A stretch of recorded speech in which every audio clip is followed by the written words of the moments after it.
Jangan dicemburui orang yang kayak gitu. Nauzubillah, jangan cemburu sama orang kayak gitu. Ciri-ciri orang sembuh istidraj. Ciri-cirinya teman-teman. Sakit, sembuh penyakitnya. Namun sembuhnya tidak meningkat ibadahnya. Sembuhnya tidak merubah sifat perilaku perbuatannya. Itu sembuh istidraj namanya. Itu sembuh yang istidraj. Jangan dicari sembuh yang kayak gitu. Jangan cemburu dengan orang yang kayak gitu. Jangan cemburu. Jangan iri dengan orang yang kayak gitu. Yuk, yang kita cari itu sembuh yang berkah. Sembuh yang berkah itu apa? Sembuh yang diiringi dengan keimanan dan ketaatan kepada Allah. Istidraj itu jangan dicemburui. Jangan iri dengan orang-orang istidraj. Jangan iri. Jangan. Ya, nauzubillah amit-amit jangan sampai kita hidup dalam keadaan istidraj. Jangan sampai. Amit-amit. Ya, amit-amit. Makanya hayu teman-teman. Hayu. Sekarang siapapun yang lagi sakit, ayo berpikir bagaimana caranya mendapatkan sembuh yang berkah, sembuh yang diiringi dengan keimanan dan ketaatan, sembuh yang mendapatkan ridho dari Allah, sembuh yang mendapatkan cinta dari Allah. Ketika sembuh itu mendapatkan cinta dari Allah, pasti sembuhnya semakin meningkat ibadahnya, semakin baik perilaku perbuatannya. Itu sembuh berkah namanya. Ya, itu sembuh berkah namanya. Namun kalau sembuh istidraj ya jangan dicari atuh dah. Jangan dicari. Ya, makanya jangan cemburu sama orang-orang yang sholat jarang-jarang, sholat boro-boro, sedekah juga jarang, tapi hidupnya berkelimpahan, keluarganya sehat, rumah tangganya bahagia. Ya nggak apa-apa, silakan. Silakan. Jangan cemburu dengan yang kayak gitu. Itu istidraj namanya. Dah kalau saya mada amit-amit dikasih keberlimpahan, namun tidak melahirkan ketaatan. Amit-amit. Amit-amit ibaratnya nih teman-teman, dikasih kesehatan namun tidak dipakai untuk ketaatan. Amit-amit saya mada. Saya mah boro-boro pengen kayak gitu. Malah amit-amit saya mah nggak pengen sama sekali, nggak pengen. Keberlimpahan hidupnya, bahagia, sehat badannya, namun tidak ada ketaatan kepada Allah. Amit-amit. Jangan dicemburu ya orang yang kayak gitu. Itu istidraj. Ancamannya jelas sekali. Ngeri dah. Ngeri kalau saya mah. Ngeri kalau dengar bahasa istidraj aja udah ngeri. Apalagi hidup dalam keadaan istidraj. Amit-amit, naudzubillah. Jangan sampai teman-teman. Jangan sampai. Ya, sadarlah bahwasanya semua penyakit kita disebabkan karena dosa-dosa kita. Sok, siapa yang mengizinkan organ tubuhnya rusak? Siapa? Allah yang mengizinkan. Contoh, orang terkena diabetes disebabkan karena apa? Karena pankreasnya rusak. Dari pankreas rusak menghasilkan insulin berlebih. Siapa yang mengizinkan pankreasnya rusak? Allah yang mengizinkan. Jika Allah tidak mengizinkan, ia nggak bakalan rusak. Kenapa Allah izinkan itu rusak? Karena ada 3 perkara. Ujian, teguran, azab. Ini 3 perkara ini. Jadi penyakit itu datang hanya ada 3 perkara. Ujian, teguran, azab. Ketika ibadahnya sedang bagus-bagusnya. Sodakohnya lagi bagus. Kemudian puasanya rajin. Baca Qur'annya rajin. Habluminanasnya bagus. Semuanya bagus. Habluminanas, habluminallahnya bagus. Dikasih sakit, ujian. Untuk mengangkat derajatnya. Untuk memuliakan dirinya. Ada lagi. Sholatnya bagus. Rajin sholatnya. Sunahnya rajin. Sodakohnya rajin. Baca Qur'annya rajin. Puasanya rajin. Silaturahimnya juga bagus. Tapi ada satu kesalahan.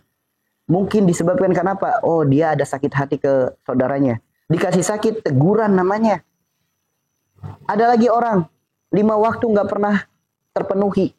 Sholatnya bolong-bolong, sholat boro-boro, sekali sholat buru-buru, sedekah nggak pernah, puasa nggak pernah, puasa sunnah nggak pernah, baca Quran nggak pernah, silaturahim banyak masalah, dengan tetangga banyak masalah, dikasih sakit, azab.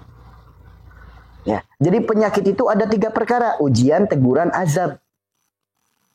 Itu yang harus dipikirkan. Allah titipkan kita penyakit, bukan nyuruh kita cari obat. Namun melainkan untuk taubat.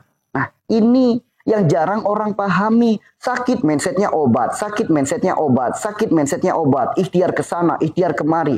Namun mereka tidak merenungi. Sakitku gara-gara ujian, teguran, atau azab. Nggak memikirkan sama sekali. Gimana mau sembuh berkah kalau kayak gitu?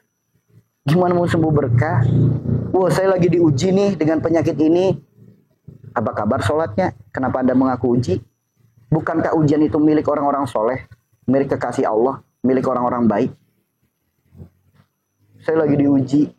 Giliran dirinya yang sakit, bilangnya diuji. Giliran keluarganya yang sakit, bilangnya ditegur. Giliran orang yang dibenci sakit, bilangnya diazab. Lah, emang yang menentukan itu ujian, teguran atau azab emang diri kita? Lah bukan. Ya, makanya teman-teman, hayu sedikit demi sedikit mulai sekarang, ketika sakit, jangan berpikir apa obatnya, apa solusinya. Kalau orang sakit berpikir apa obatnya, apa solusinya, gimana mau sembuh? Karena nggak ada satupun obat yang mendapatkan jaminan sembuh dari Allah. Nggak ada. Nggak ada. Nggak ada.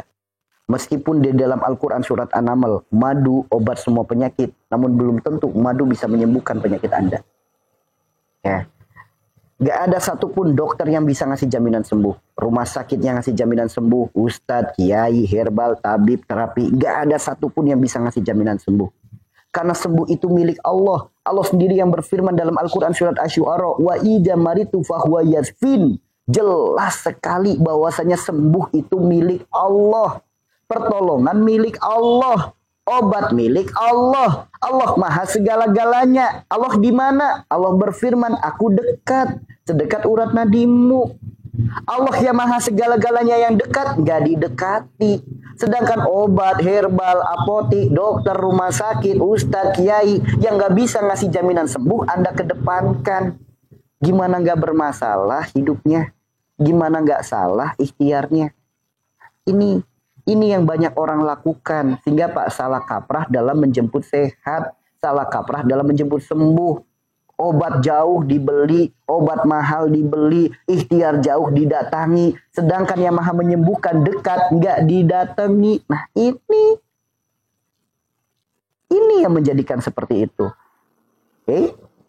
Makanya hayu sekarang bukan sibuk cari obatnya, sibuklah perbaiki penyebabnya. Allah titipkan kita penyakit, bukan disuruh cari obat. Allah titipkan penyakit, nyuruh kita taubat. Jelas firman Allah, ya ayyuhalladzina amanu tubu ilallahi taubatan nasuha asarabukum ayyukafir ankum sayyi'atikum wa yudkhilakum jannah. Kan jelas sekali firmannya. Bukan lagi disuruh nyari obat, namun disuruh taubat. Ya. Ya, bukan disuruh cari obat. Emang orang lagi sakit dikasih perlombaan cari obat? Enggak. Nah, makanya maaf, sering saya sampaikan, jangan jadi orang bodoh. Orang bodoh itu apa? Ketika dia punya rumah, atapnya rusak, jadi bocor. Ketika turun hujan, bocor. Ketika bocor, dia hanya sibuk cari ember, sibuk cari baskom. Ternyata ketika ember dan baskomnya tidak mencukupi, cari ember yang lebih besar lagi. Cari baskom lebih mahal lagi. Mau sampai kapan Anda sibuk cari ember, cari baskom? Ember dan baskom tidak akan bisa menyembuhkan bocornya. Yang bisa menyembuhkan bocornya, ya kita perbaiki atapnya. Itu pun penyakit. Kebodohan. Kalau hanya sibuk cari obat, sibuk ikhtiar ke sana kemari. Sedangkan penyebabnya nggak diperbaiki. Apa penyebabnya? Rasulullah bersabda, penyebabnya adalah dosa. Gerbangnya dosa, sifat perilaku perbuatan. Jadi mustahil penyakit bisa sembuh hanya cuma cari obat. Kalau pengen sembuh yang berkah, ya perbaiki penyebab. Dosanya mohon ampun, sifat perilaku perbuatannya perbaiki, itu baru sembuh namanya. Oke? Udah mulai tercerahkan di sini? Udah mulai tercerahkan belum? Kalau hanya sibuk cari obat itu kebodohan. Kalau hanya sibuk ikhtiar itu kebodohan. Namun yang terbaik adalah apa? Perbaiki penyebab. Ya bodoh atuh dah. Atap rusak cuma sibuk cari ember, cari baskom. Baskomnya luber, cari baskom yang lain lagi. Dianggapnya baskom ini kecil. Baknya luber, cari bak yang lebih besar lagi. Embernya penuh, cari ember lagi. Ya gimana mau selesai? Kalau pengen selesai ya perbaiki atapnya. Tanpa sibuk cari ember, cari baskom, sembuh bocornya. Sembuh. Begitupun sama, ibarat kata tubuh kita itu ibarat sebuah rumah. Di dalam rumah ada segumpal daging. Segumpal daging ini dibiarkan, gak pernah diurus, dibiarkan, diem aja. Ada segala sesuatu kotoran dibiarkan daging ini. Lama-kelamaan daging ini jadi bangkai. Ketika jadi bangkai, datanglah lalat. Datanglah lalat. Lalat itu gambaran penyakit. Disebabkan gara-gara adanya daging yang adanya bangkai daging. Kalau kita hanya sibuk ngusir lalatnya, sedangkan bangkainya masih ada di dalam rumah, maka lalat itu akan kembali lagi, dan kembali lagi. Kembali lagi pasti lalatnya. Kenapa? Bangkainya masih ada di dalam rumah. Kemudian kita minta tolong orang lain, katanya dipagerin katanya. Jendelanya dipagerin, pintunya dipagerin, namun bangkainya masih ada. Kira-kira tetap masuk nggak bangkainya? Lalatnya? Masih tetap bisa masuk. Kita minta tolong ke orang yang lebih pintar lagi. Katakanlah rumah kita dilapisi 7 lapis beton. Supaya lalatnya nggak bisa masuk. Nah, boleh jadi beneran lalat nggak bisa masuk. Namun akan muncul penyakit baru dari bangkainya. Yaitu belatung. Tuh teman-teman. Kalau kita hanya sibuk ngusir penyakitnya, sibuk ngobatin penyakitnya, sedangkan penyebabnya nggak diperbaiki, ya gimana mau sembuh? Maka kuncinya adalah apa? Yuk, ambil bangkainya, kubur bangkainya, bersihkan bekasnya, wangikan bekasnya. Tanpa kita suruh lalat itu pergi, atas izin Allah, lalat itu akan pergi dengan sendirinya. Tuh teman-teman. Begitupun penyakit. Sama, kita punya kamar. Di dalam kamar kita, lampunya, kabelnya ada yang konslet. Dari kabel konslet, kadang lampu jadi putus.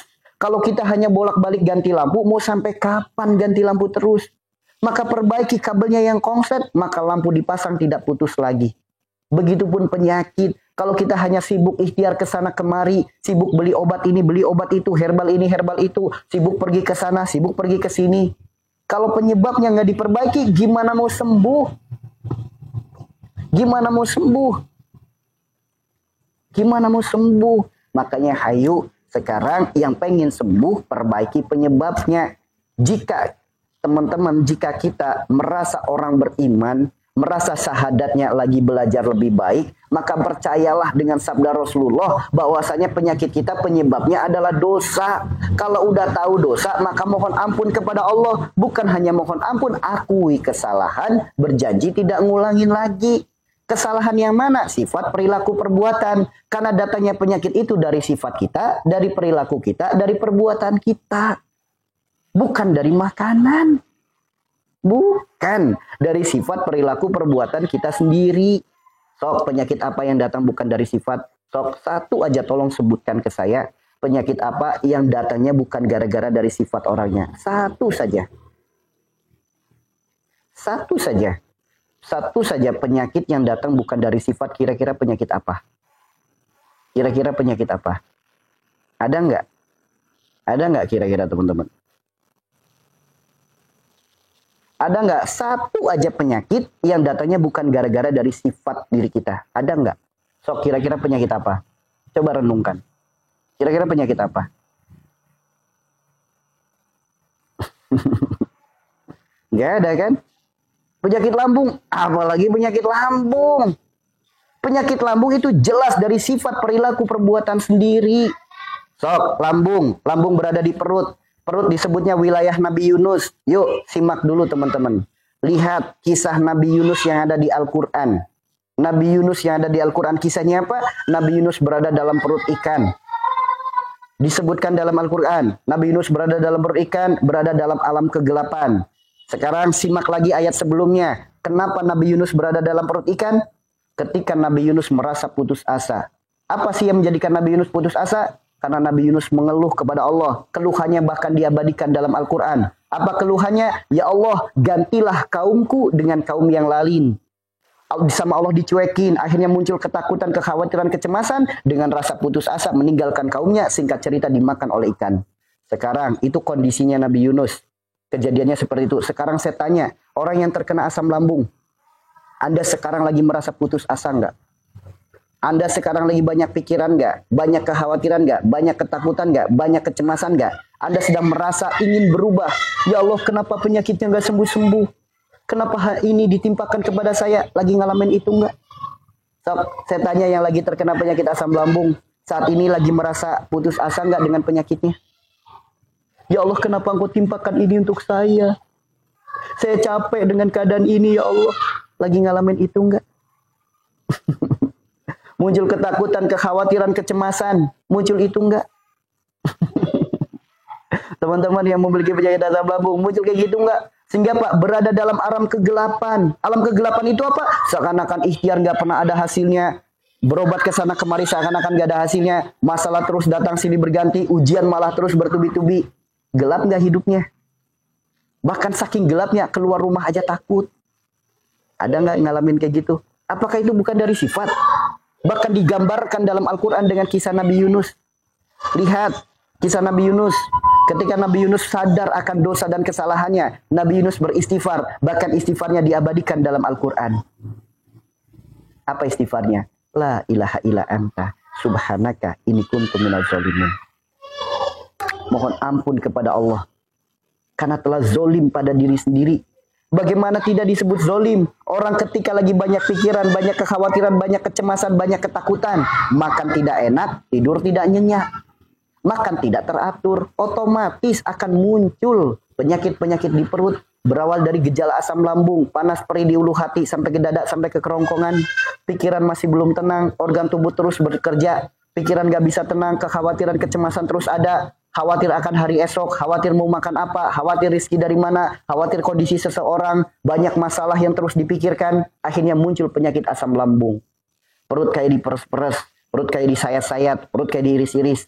Pikiran masih tetap belum tenang, akhirnya apa? Lambungnya membengkak karena zat asam yang berlebih. Membengkaknya lambung, mengganggu ruang gerak jantung, terjadi penyakit GERD, sakit di dada sebelah kiri, sampai ke ulu hati, sampai tembus ke belikat. Jantung disebut kolbu, kolbu disebut hati, hatinya sedang terganggu. Orang ketika hatinya terganggu, jantungnya berdebar-debar, hatinya gelisah, gak pernah betah, datang pagi gelisah, datang siang gelisah, datang malam gelisah, bawaannya gak pernah betah, pikirannya kemana-mana. Ngalamin itu enggak? Masa iya dari situ bukan gara-gara sifat? Setelah terkena penyakit GERD, akhirnya terkena penyakit panic attack. Apa itu panic attack? Diserang rasa panik. Berawal dari mana itu? Pikiran jadi was-was. Kekhawatiran jadi was-was. Ketakutan jadi was-was. Segala sesuatu yang dipikirkan jadi was-was. Was-was datangnya dari setan. Setan diciptakan dari api. Yang namanya api takut dengan angin, air, dingin. Yuk, itulah kenapa orang yang terkena penyakit ini sangat gak suka sekali dengan kipas angin.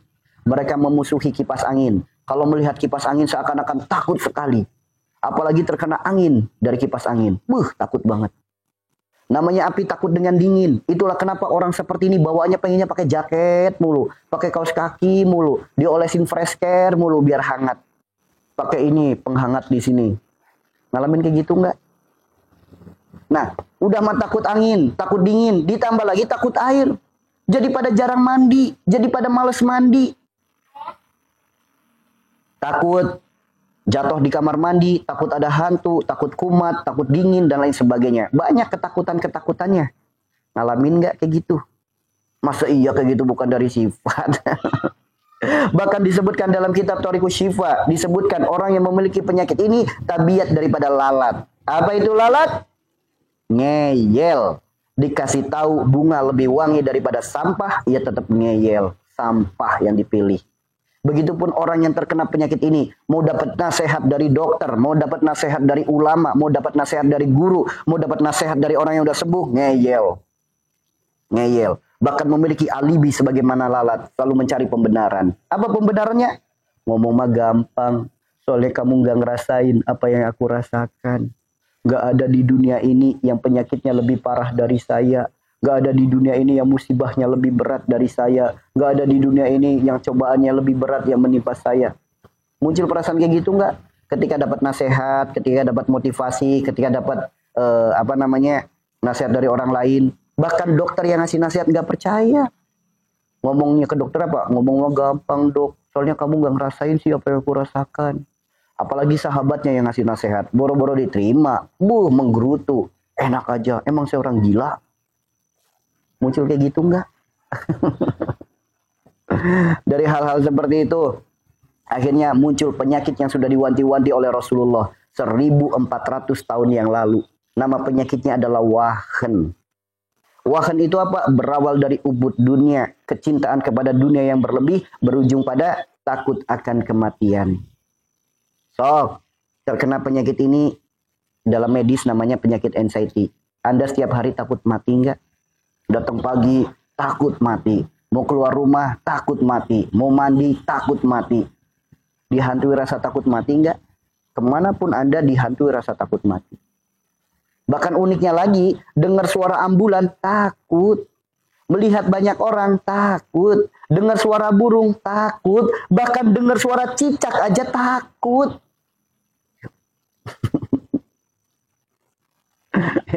Takut terus. Ini jelas dari sifatnya, jelas dari sikapnya. Sifatnya sifat lalat, orangnya ngeyel. Orang seperti ini, ngeyelnya Masya Allah. Emosional, tersinggungannya luar biasa. Apalagi keluar rumah bentar, ada tetangganya, nggak pernah lihat dia, komen. Ya Allah ibu, kok sekarang kurusan, ibu lagi sehat kan? Komentar kayak gitu langsung bikin terpuruk di dalam kamar. Nangis, ya Allah. Langsung berprasangka buruk kepada orang yang komentar seperti itu. Banyak orang berkomentar, saya kurusan. Perasaannya nggak karuan. Apalagi namanya kalau bukan sifatnya yang salah. Apalagi namanya yang dirasakan 1001 sensasi, kadang kepala kelayangan, kadang nafas pendek, kadang detak jantung seakan hilang, kadang perut sakit, kadang pundak yang sakit, kadang belikat yang sakit, kadang kaki yang gemetar, kadang keringat dingin, kadang buang air besar berdarah dan lain sebagainya. Ketika dibawa ke rumah sakit, apa kata dokter? Normal, sehat, organ tubuhnya semuanya baik. Kalaupun ada beberapa yang sampai di endoskopi dicek lambungnya ada yang lecet. Ya, wah macam-macam yang dirasakan. Namun ketika dikasih tahu solusinya, nggak percaya. Ngeyel. Karena yang dalam mindsetnya, dia pengennya sembuh instan. Kling, langsung sembuh. Yang dicari yang kayak gitu. Nggak ada guys, nggak ada. Yang bisa seperti itu hanya dua. Satu, Nabi Isa alaihi salam. Yang kedua, Dajjal laknatullah alaihi. Zaman sekarang, pengen sembuh instan, celing, langsung sembuh. Ya, itulah fitnahnya Dajjal. Kalau Anda masih berpikir cari sembuh yang langsung instan, celing, nah, Anda sudah terkena fitnah Dajjal. Nanti ketika Dajjal udah muncul, Anda tidak akan mungkin bisa menolaknya. Karena dalam mindset Anda, yang penting sembuh. Nah, itu teman-teman. Nah, makanya kalau udah terkena penyakit seperti ini, dunia seakan-akan gelap. Mau kemana-mana takut. Apa-apa takut, apa-apa terpuruk, masalah terus datang. Tuh teman-teman. Ya. Berawal dari apa? Kecintaan yang berlebih. Cinta dunia yang berlebih. Cinta dunia itu bukan berarti cinta harta segala macam. Enggak. Cinta dunia itu adanya ketakutan, kekhawatiran, kecemasan perkara dunia. Disakitin pasangan dikit aja. Sakitnya berhari-hari. Patah hatinya berhari-hari. Ya. Solusinya gimana? Ya kembali. Penyakit, jika penyakit itu 40 hari udah diobatin, penyakitnya belum sembuh, itu murni yang diobatin adalah rohaninya. Karena alam jasad kita, alam tubuh kita dengan durasi 32 hari, 21 hari, organ tubuh itu bisa memperbaiki dirinya masing-masing. Ya, namun jika lebih daripada itu ternyata organ tubuhnya belum membaik, itu disebabkan karena rohaninya. Karena mentalnya, karena batinnya. Ya, ini yang harus dipahami teman-teman. Organ tubuh kita diobatin lebih daripada 40 hari. Kok nggak sembuh, itu bukan organ tubuhnya yang harus diobatin. Mentalnya yang harus diobatin. Ruhaninya yang harus diobatin. Jiwanya yang harus diobatin. Hatinya yang harus diobatin. Nih, makanya kalau teman-teman sakit bertahun-tahun, berbulan-bulan gak sembuh, ikhtiar kesana kemari gak sembuh-sembuh, makanya yang diobatin bukan lagi organ tubuhnya. Sakit asam lambung gak sembuh-sembuh, minum sagutani. Dah, gimana gak nambah penyakit? Udah mah jarang makan, sekalinya diminum sagutani. Apa itu sagutani? Air aci. Nanti lengket lambungnya, lengket pula di usus, jadi iritasi, ususnya jadi lengket. Nambah lagi penyakit, jadi sulit buang air besar, sulit buang angin. Ujung-ujungnya apa? Disobek perutnya buat buang air besar. Tuh teman-teman hati-hati makanya. Banyak nggak ketika asam lambung minum sagutani? Tahu sagutani? Air aci, tepung aci, diseduh pakai air, diminum katanya. Nah, itu lama-kelamaan. Udah mah jarang makan, minumnya sagutani. Lengket. Lengket lambungnya, iritasi di lambung. Lengket nanti di ususnya. Sehingga Pak, sulit buang air besar, sulit buang angin. Begitu bawa ke rumah sakit, nanti apa? Dibelek di sini di perut. Nanti buang air besarnya lewat plastik di perut. Naudzubillah. Makanya ayu, penyakit 40 hari diobatin kok nggak sembuh-sembuh. Berarti bukan lagi organ tubuhnya yang diobatin. Mentalnya yang diobatin. Hatinya yang diobatin, ruhaninya yang diobatin. Nah, hati yang diobatin. Obatnya hati tidak ada di toko obat. Obatnya hati tidak dijual dimanapun. Obatnya hati ada pada diri kita sendiri. Apa itu obat hati? Obat hati itu ada 5 perkara.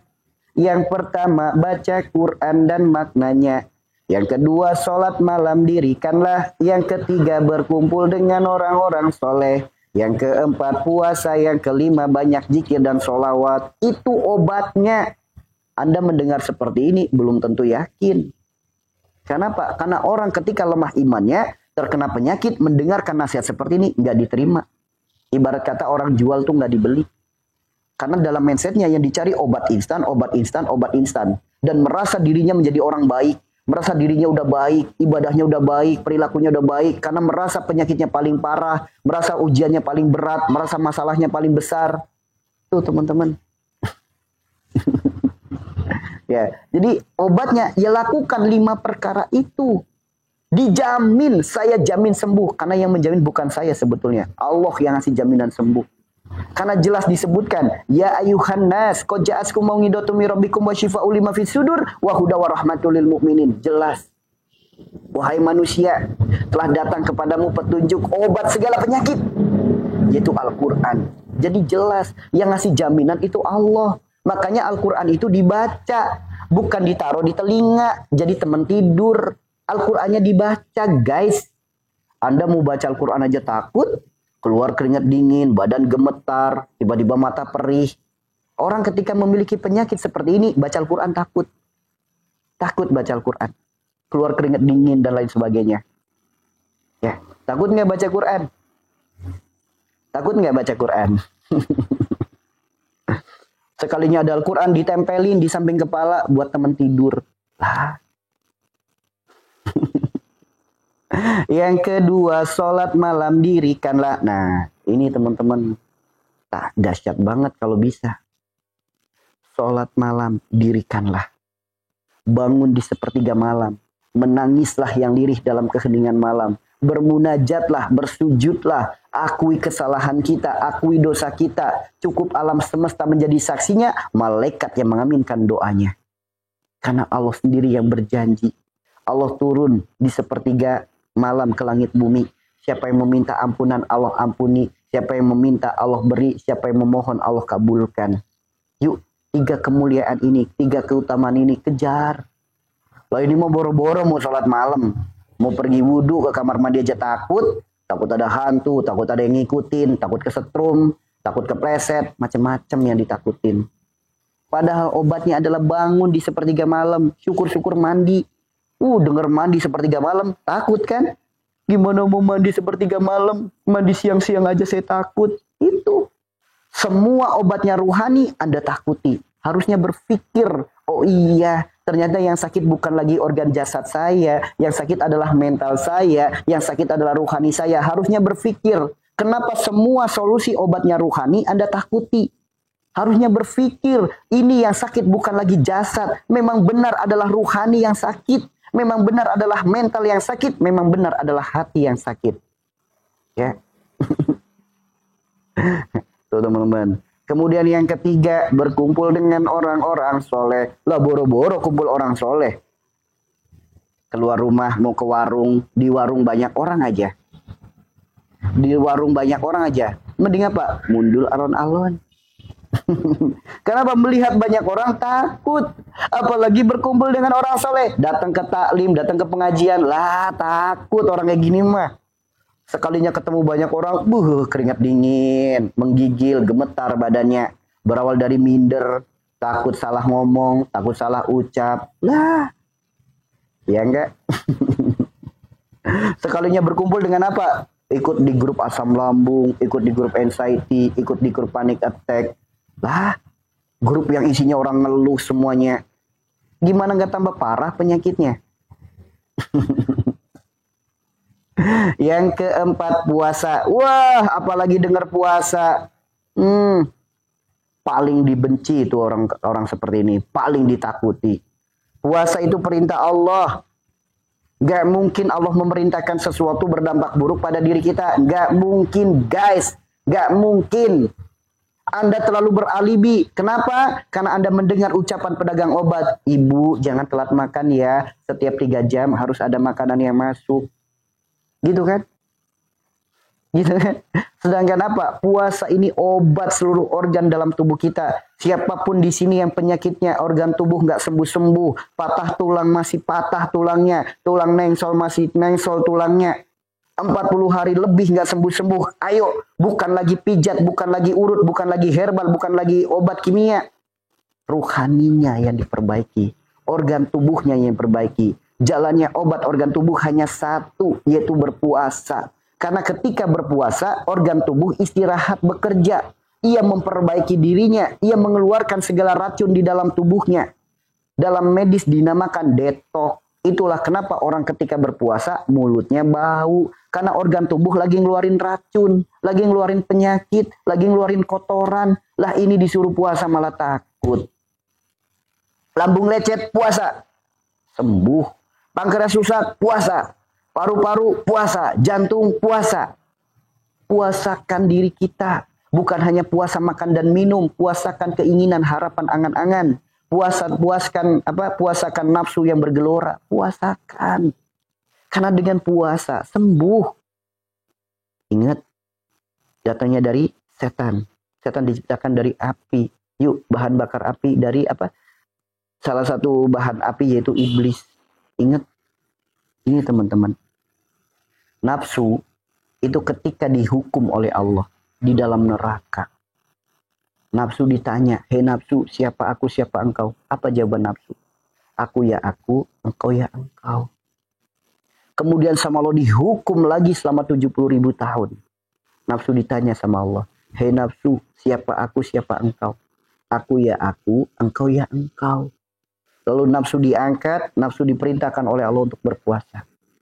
Ketika nafsu sedang berpuasa, ditanya oleh Allah, hei nafsu, siapa aku dan siapa engkau? Apa jawaban nafsu? Aku adalah hambamu, engkau adalah Rabbku. Ingat, inilah dahsyatnya puasa. Kenapa perintah Allah Anda takuti, namun perintah pedagang obat Anda taati? Di mana letak keimanannya? Perintah Allah Anda takuti, perintah pedagang obat Anda taati. Di mana keimanannya? Takut nanti puasa bikin sakit. Tidak ada sejarah mengatakan orang sakit gara-gara puasa. Nggak ada. Nggak ada. Orang sakit gara-gara berpuasa. Nggak ada. Nggak mungkin.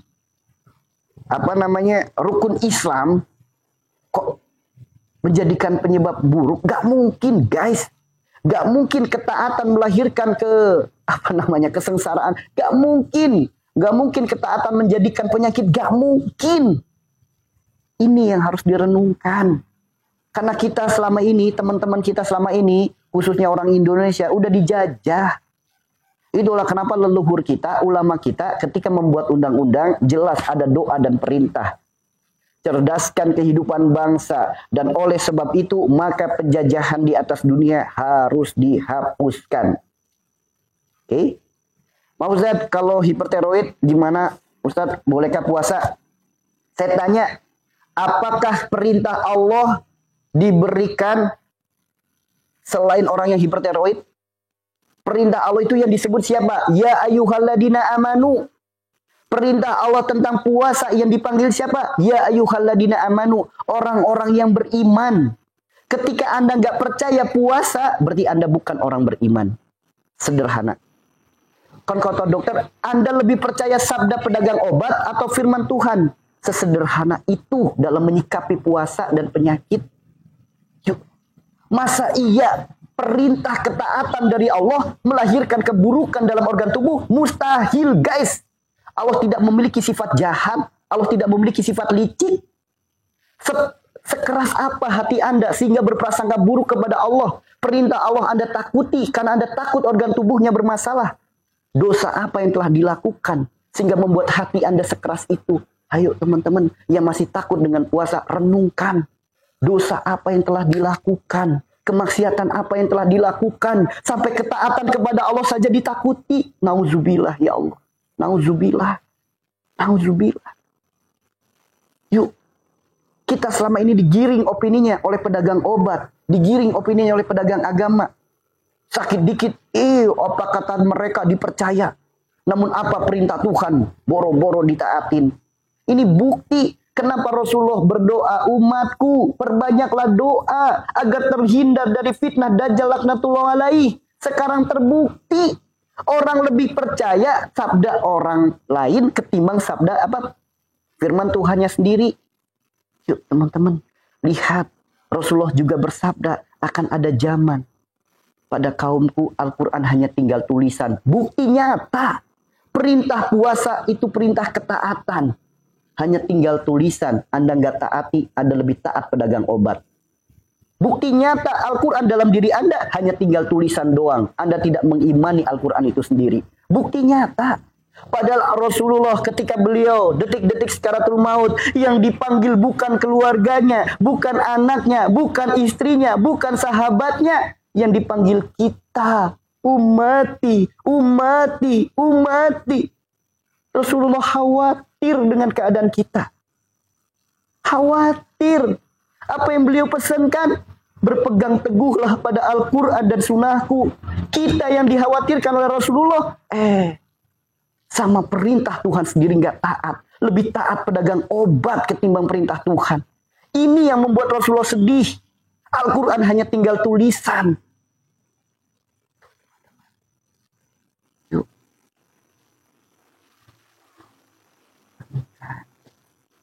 Renungkan. Ya. Nauzubillah ya Allah. Ya Allah jauhkan kami ya Allah dari segala prasangka buruk, dari ketaatan kepadamu ya Allah. Nauzubillah.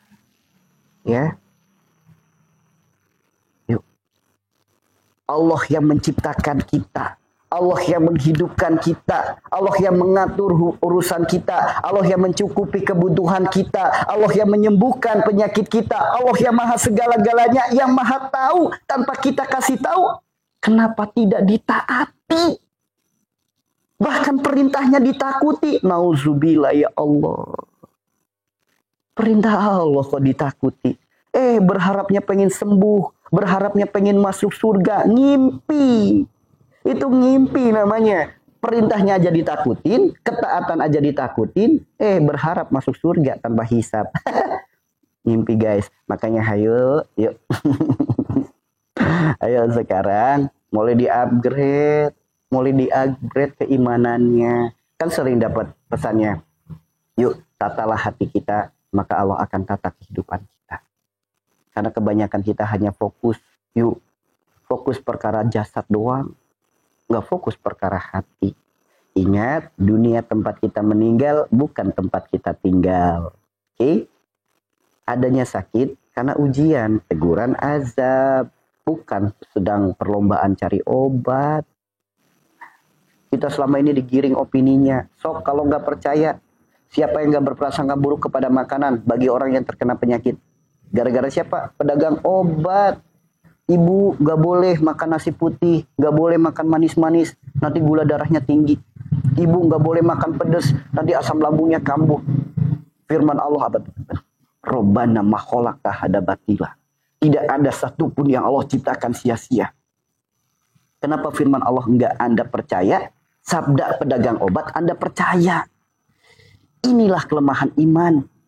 Itulah kenapa Rasulullah sampai berpesan, perbanyak doa dari fitnah Dajjal laknatullah alaih. Karena Dajjal turun ke bumi akan membawa gunung emas. Tangan kanan dan tangan kirinya mengeluarkan air dan api.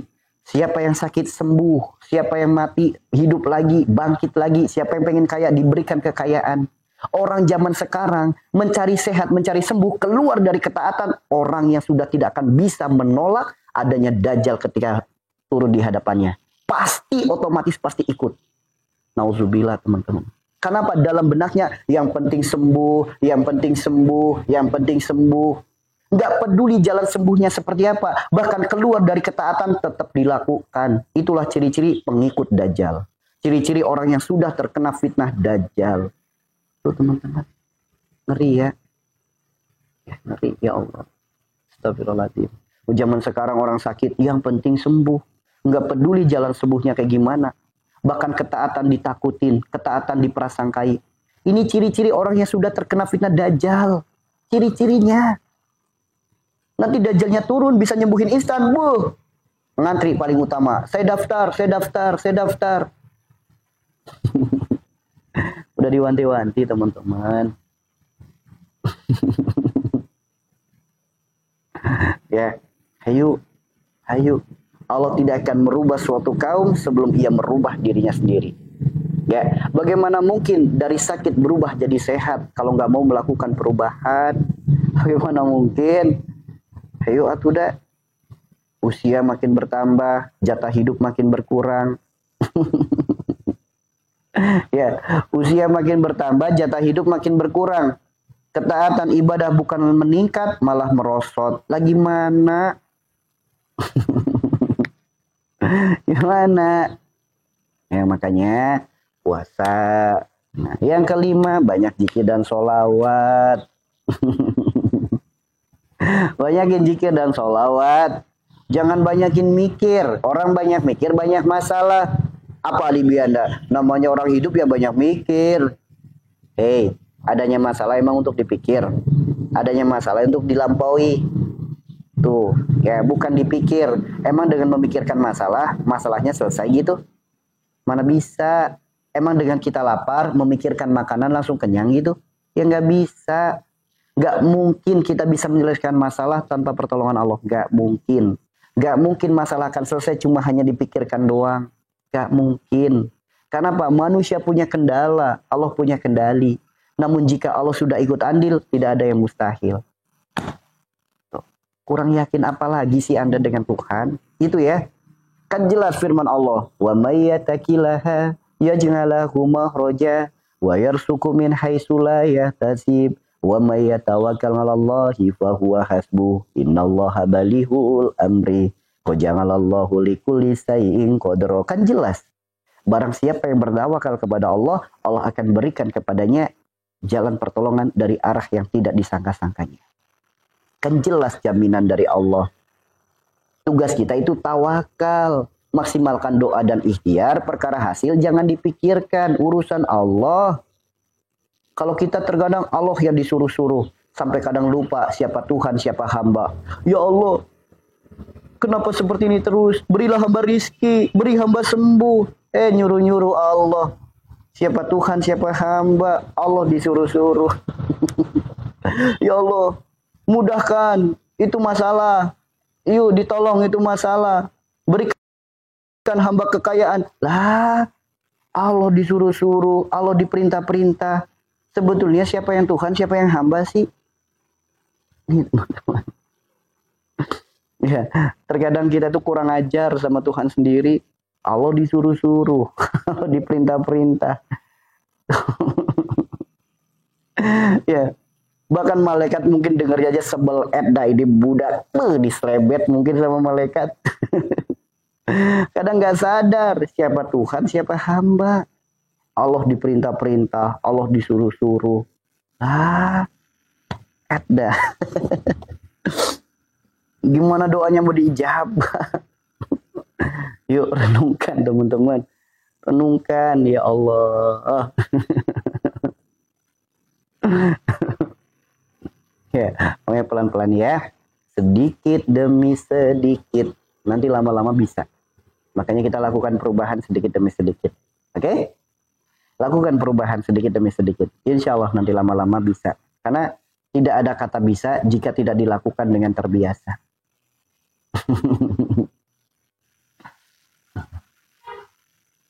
Alhamdulillah, Allah Maha Baik.